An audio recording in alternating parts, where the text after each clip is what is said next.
जीवन में सफल होना चाहते हो तो इस चैनल को सब्सक्राइब कर लो। कर लिया तो सुनो। एक छोटे से कस्बे में निखिल नाम का एक लड़का रहता था। पढ़ाई में ठीक ठाक था, लेकिन उसकी आदत थी हर बात में शिकायत करना। मेरे पास अच्छे कपड़े नहीं हैं, मेरे दोस्त मुझसे ज्यादा अमीर हैं, मुझे कभी सफलता नहीं मिलेगी। उसकी ये नकारात्मक सोच उसे धीरे धीरे और पीछे खींचने लगी। स्कूल में भी वो ज्यादा दोस्त नहीं बना पाया, क्योंकि हर किसी से सिर्फ शिकायत करता रहता था। एक दिन उनके कस्बे में एक प्रसिद्ध चित्रकार रामेश्वर जी आए। उन्होंने बच्चों को कला सिखाने का एक शिविर लगाया। निखिल भी वहां गया। पहले दिन रामेश्वर जी ने बच्चों को आधी अधूरी तस्वीर दी।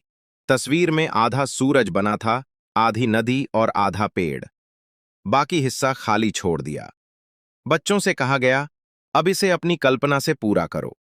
निखिल ने तस्वीर देखी और चिढ़कर बोला, ये कैसी बेकार ड्राइंग है, अधूरी, टूटी फूटी, मुझे तो कुछ समझ ही नहीं आ रहा।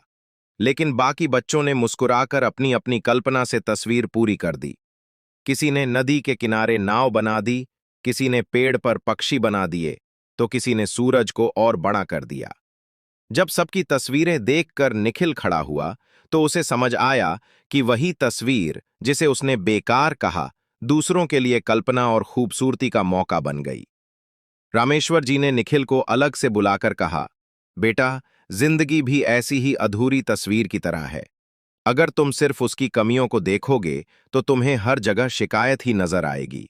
लेकिन अगर तुम सोच बदलकर उसमें अवसर ढूंढोगे तो वही अधूरी तस्वीर तुम्हारे लिए खूबसूरत बन जाएगी। ये बात निखिल के दिल को गहराई से छू गई।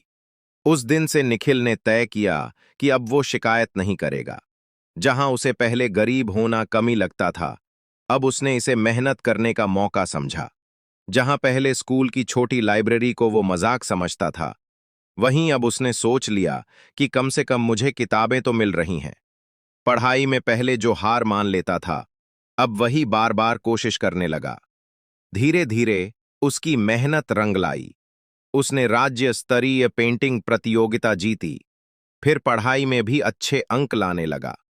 लोग जो उसे हमेशा शिकायत करने वाला लड़का कहते थे, अब उसी को प्रेरणा का स्रोत मानने लगे। कुछ सालों बाद निखिल खुद एक सफल आर्टिस्ट बना और बच्चों को पढ़ाने लगा। हर बच्चे से वो यही कहता, बच्चों, दुनिया तुम्हें अधूरी तस्वीरें ही देगी। कभी कम पैसे, कभी मुश्किल हालात, कभी नाकामियां। लेकिन अगर तुम सोच बदल लोगे तो वही अधूरी तस्वीर तुम्हारे लिए सबसे सुंदर बनेगा। जिंदगी बदलने के लिए हालात नहीं, सोच बदलनी पड़ती है। नकारात्मक सोच नीचे खींचती है, सकारात्मक सोच उड़ान देती है। सोच बदलो, जिंदगी खुद बदल जाएगी।